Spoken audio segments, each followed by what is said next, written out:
প্রিয় বন্ধুগণ, প্রভু যীশু খ্রিস্টের সুমধুর নামে আমি আপনাদের প্রত্যেককে আমার আন্তরিক ভালোবাসা এবং শুভেচ্ছা জানাই। আজ আরেকবার আমি আপনার কাছে ঈশ্বরের বাক্য নিয়ে আসছি।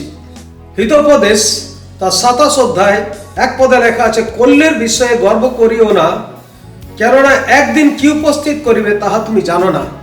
প্রিয় বন্ধু, এই জগতে আমরা বিভিন্ন প্রকারের গর্ব আমাদের মধ্যে আছে। হতে পারে আমি দরিদ্র, তারও একটা গর্ব আছে, ধনবান তারও গর্ব আছে, যে শিক্ষিত তারও গর্ব আছে, যে অশিক্ষিত সকলেই গর্ব করে। ঈশ্বর বাক্যে লেখা আছে, পতনের পূর্বে অহংকার আসে। আমরা একজন প্রসিদ্ধ ব্যক্তির সম্বন্ধে জানি জগতে, যিনি নাচের জন্য প্রসিদ্ধ ছিলেন। তিনি ছিলেন মাইকেল জ্যাকসন। তিনি দাবি করেছিলেন 150 বছর পর্যন্ত তিনি বেঁচে থাকবেন। তার চিকিৎসার জন্য সমস্ত উত্তম চিকিৎসকরা ছিলেন। তার মাথা তালু থেকে নিয়ে পায়ের তলা পর্যন্ত চিকিৎসকেরা তার চিকিৎসা করত। তিনি ভাবেন নাই যে এত তাড়াতাড়ি তিনি জগৎ থেকে চলে যাবেন। যেহেতু তার প্রচুর অর্থ ছিল, সেই জন্য সমস্ত ধরনের চিকিৎসকদের তিনি ভাড়া করে রেখেছিলেন এবং তারা সর্বদা তার শরীরের পুঙ্খানুপুঙ্খরূপে পরীক্ষা করতেন এবং তার তত্ত্বাবধান করতেন। কিন্তু দুঃখের বিষয়, মাত্র 50 বছর বয়সেই তিনি এই জগৎ ছেড়ে চলে গেলেন। প্রিয় বন্ধু, কালকের বিষয়ে আমরা অহংকার করতে পারি না, কেননা কেউ জানি না আমরা কাল আমাদের জন্য কি আছে। আমাদের জীবনের কোনো নিশ্চয়তা নেই। আজ আমরা এই মুহূর্তে এই জগতে আছি, পর মুহূর্তে হয়তো এই জগৎ থেকে চলে যাব। একদিন ছিল যখন নেপালে এক ভূমিকম্প হলো। লোকেরা কখনো ভাবেনি যে হঠাৎ সেই দিন ভূমিকম্প হবে। হাজার হাজার মানুষ সেদিন মারা গিয়েছিল নেপালে। কিসের কারণ? কারণ কেউ আমরা জানি না কবে আমরা এই জগৎ থেকে চলে যাব। মৃত্যু নিশ্চিত। ঈশ্বর বাক্যে লেখা আছে, কেননা মনুষ্যের জন্য একবার মৃত্যু, তারপর বিচার নিরূপিত আছে। প্রিয় বন্ধু, মৃত্যু আমরা প্রতিদিন দেখি। প্রত্যেক দিন আমরা খবরের কাগজে পড়ি, টিভি নিউজে আমরা শুনি যে কিভাবে মানুষ এই জগৎ থেকে চলে যাচ্ছে। কিন্তু তারা কোথায় যায়?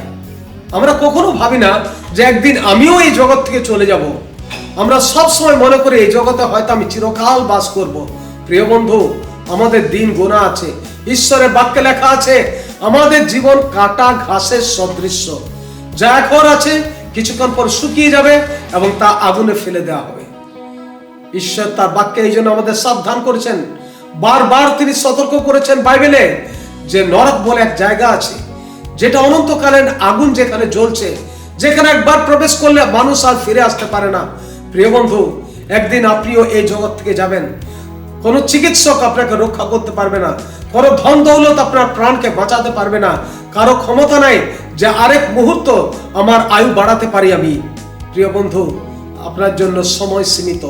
অল্প কয়েক বছর, অল্প কয়েক দিন বা অল্প কয়েক মুহূর্ত আপনি এই জগতে আছেন, কিন্তু মৃত্যুর পর কোথায় যাবেন চিন্তা করেছেন? না আপনি আশা করছেন মাইকেল জ্যাকসনের মতো আমিও 150 বছর বাঁচবো? প্রিয় বন্ধু, আপনার দিন সীমিত। যে কোনো মুহূর্তে এই জগৎ থেকে আপনি চলে যাবেন, এই জগৎ থেকে আপনি বিদায় নেবেন, আপনার প্রিয়জনদের ছেড়ে চলে যাবেন। কিন্তু কোথায় যাবেন আপনি চিন্তা করেছেন? আবার আপনাকে আমি স্মরণ করিয়ে দিই, ঈশ্বরের বাক্যে লেখা আছে দুটি জায়গা। ভুল করবেন না, জীবনকে অবহেলা করবেন না, এই বাক্যকে তুচ্ছ করবেন না। প্রিয় বন্ধু, এই বাক্যে আপনাকে অনন্ত জীবন দিতে পারে এবং ঈশ্বরের কাছে নিয়ে আসতে পারে, যদি আপনি এই বাক্যের বাধ্য হন। যেমন লেখা আছে, এক আছে স্বর্গ, আরেক হচ্ছে নরক। স্বর্গ যেখানে ঈশ্বর বাস করেন, যেখানে দুঃখ নাই, কষ্ট নাই, রোগ নাই, ব্যাধি নাই, কোনো চিকিৎসক নাই, যেখানে কোনো জেলখানা নেই, কোনো চোররা সেখানে নেই, কোনো প্রকার পাপ হয় না সেখানে, সেখানে সূর্যের আলো নেই, সেখানে চন্দ্রের আলো নেই, কিন্তু ঈশ্বর স্বয়ং সেখানকার জ্যোতি। আপনি কি সেখানে যেতে চান? যেখানে কোনো কিছুর অভাব নেই, যেখানে আর চোখের জল ফেলতে হবে না, যেখানে মাথার ঘাম পায়ে ফেলতে হবে না, আপনি কি সেখানে যেতে চান? তবে একটাই উপায় আছে। ঈশ্বর সেই পথ করেছেন তার পুত্রের দ্বারা। তিনি প্রভু যীশু খ্রিস্টকে এই পৃথিবীতে পাঠিয়েছিলেন যেন পাপী মানুষের পাপ তিনি ক্ষমা করেন। তিনি আমাদের পাপ থেকে, অধার্মিকতা থেকে, আমাদের মূর্খতা থেকে, আমাদের সমস্ত প্রকার অধার্মিকতা থেকে পরিত্রাণ দেওয়ার জন্য তিনি এসেছিলেন। যিশু শব্দের অর্থ হচ্ছে পরিত্রাতা। তিনি আমাদের পাপ থেকে আমাদের পরিত্রাণ করার জন্য এসেছিলেন। ঈশ্বর আমাদের সকলের পাপের বিচার অলরেডি করে দিয়েছেন।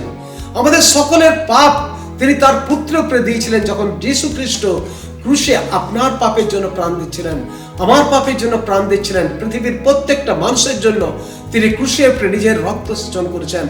বাইবেলে লেখা আছে, রক্ত সেচন ব্যতিরেকে পাপের মোচন হয় না। প্রভু যীশু খ্রিস্ট আমাদের সকলকে আমাদের পাপ থেকে সূচি করার জন্য তিনি নিজের রক্ত দিয়েছেন। বাইবেলে লেখা আছে, যিশুর রক্ত আমাদের সমস্ত পাপ থেকে সূচি করে। প্রিয় বন্ধু, একটাই মাত্র পথ, একটাই মাত্র রাস্তা যার দ্বারা আপনি পাপের ক্ষমা পেতে পারেন, যার দ্বারা আপনি অনন্ত জীবন লাভ করতে পারেন, যার দ্বারা আপনি ঈশ্বরের কাছে আসতে পারেন। আর সেই পথ হলো প্রভু যীশু খ্রিস্ট। তিনি বলছেন, পথ, সত্য ও জীবন আমি, আমার ব্যতিরেকে কেউ পিতার কাছে আসতে পারে না। প্রিয় বন্ধু, স্বর্গের পথ প্রভু যীশু। কিন্তু যদি আপনি তাকে উপেক্ষা করেন, আপনি যদি এই বাক্য উপেক্ষা করেন, তাহলে আর পরিত্রাণের কোনো পথ নেই। কেননা বাইবেল লেখা আছে, আকাশের নিচে মনুষ্যদের মধ্যে আর অন্য কোনো নাম দত্ত নাই যে নামের গুণে আমরা পরিত্রাণ পাইতে পারি। প্রভু যীশু খ্রিস্ট আপনার পাপের জন্য প্রাণ দিয়েছিলেন ক্রুশে। তিনি আপনার সমস্ত পাপভার তুলে নিয়েছেন। তিনি কবরে গিয়েছিলেন মৃত্যুর পর, এবং 3 দিন পর পুনরায় তিনি জীবিত হয়ে স্বর্গে তিনি ফিরে গিয়েছেন। সেই প্রভু যীশু আবার একদিন ফিরে আসবেন। সেদিন কিন্তু তিনি আর মরার জন্য আসছেন না, সেদিন তিনি আর ক্রুশে চড়বেন না। সেদিন আসছেন তিনি রাজাধিরাজ হয়ে এবং সমস্ত পৃথিবীর বিচার করবেন। আজ পৃথিবীর সমস্ত ঘটনাবলী ঈশ্বরের বাক্যের সাথে সেই বিষয় প্রমাণ করে যে প্রভু যীশু খ্রিস্ট খুব শীঘ্রই আবার ফিরে আসছেন। প্রিয় বন্ধু, আপনি যদি নিজের পাপ থেকে অনুতপ্ত হন এবং মন ফিরান, ঈশ্বরের কাছে ফিরে আসেন, নিজের পাপের জন্য ক্ষমা চান, বিশ্বাস করেন প্রভু যীশু আপনার পাপের জন্য ক্রুশে প্রাণ দিয়েছেন, তাহলে আপনার জন্য অনন্ত জীবন আছে। কিন্তু যদি আপনি এই সুসমাচার বা এই খবর, ভালো খবর যদি উপেক্ষা করেন, পরিত্রাণের আর কোনো পথ নেই। ঈশ্বর আর আপনাকে বাঁচাতে পারবেন না। বাইবেল লেখা আছে, কেননা যখন আমরা পাপী ছিলাম সেই সময় খ্রিস্ট আমাদের জন্য মরলেন। প্রিয় বন্ধু, আপনার পাপ থেকে পরিত্রাণ করার জন্য প্রভু যীশু এই কাজ করেছেন, যেন আপনাকে অনন্তকালের জন্য নরক দণ্ড সহ্য করতে না হয়, অনন্তকালের জন্য যেন ঈশ্বর থেকে দূরে সেই গন্ধকার অগ্নির হ্রদের মধ্যে আপনাকে নিক্ষিপ্ত হতে না হয়, যেন আপনি অনন্ত জীবন পান, যেন ঈশ্বরের ঘরে আসতে পারেন। এর জন্য কোনো শিক্ষার দরকার হয় না, এই জন্য কোনো উচ্চ বর্ণের দরকার হয় না, এই জন্য কোনো গায়ের রঙের দরকার হয় না। ঈশ্বর সমস্ত পৃথিবীর মুক্তির জন্য মানুষের একটাই পথ করেছেন, সেই পথ হলো প্রভু যীশু খ্রিস্ট। তিনি একমাত্র পথ, সত্য, জীবন। প্রিয় বন্ধু, আপনি প্রভু যীশুর কাছে আসুন, নিজের পাপ স্বীকার করুন। আপনাকে আমি অনুরোধ করি, এছাড়া আপনার জন্য আর কোনো উপায় নেই, আর বাঁচার কোনো পথ নেই। একমাত্র পথ প্রভু যীশু খ্রিস্ট। কোনো ধর্ম নয়, কোনো কর্ম নয়, কিন্তু বিশ্বাস করুন যে যীশু খ্রিস্ট আপনার পাপের জন্য মরেছেন। তিনি নিজের রক্ত সেচন করেছেন, তিনি নিজের প্রাণ দিয়েছেন আপনাকে বাঁচানোর জন্য। যদি আপনি চান নিজের প্রাণকে রক্ষা করার জন্য, প্রভু যীশুতে বিশ্বাস করুন, তার কাছে আসুন, নিজের পাপ স্বীকার করুন, প্রভু যীশুকে হৃদয়ে প্রভু বলে গ্রহণ করুন এবং পাপের ক্ষমা চান। ঈশ্বর আপনাকে আশীর্বাদ করুন। আসুন আমরা প্রার্থনা করি।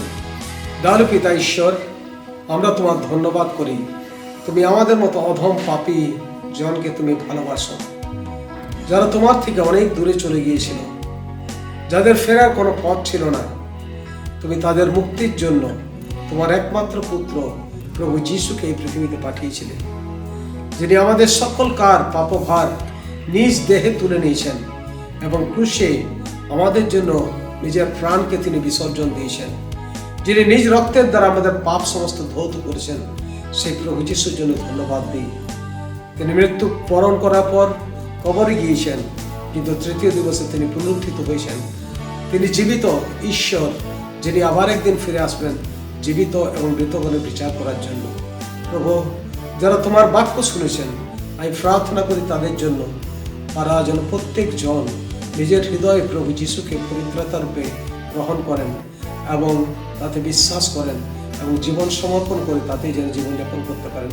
তুমি সাহায্য করো। প্রভু যীশুর নামে এই ভিক্ষা চাই। আমেন।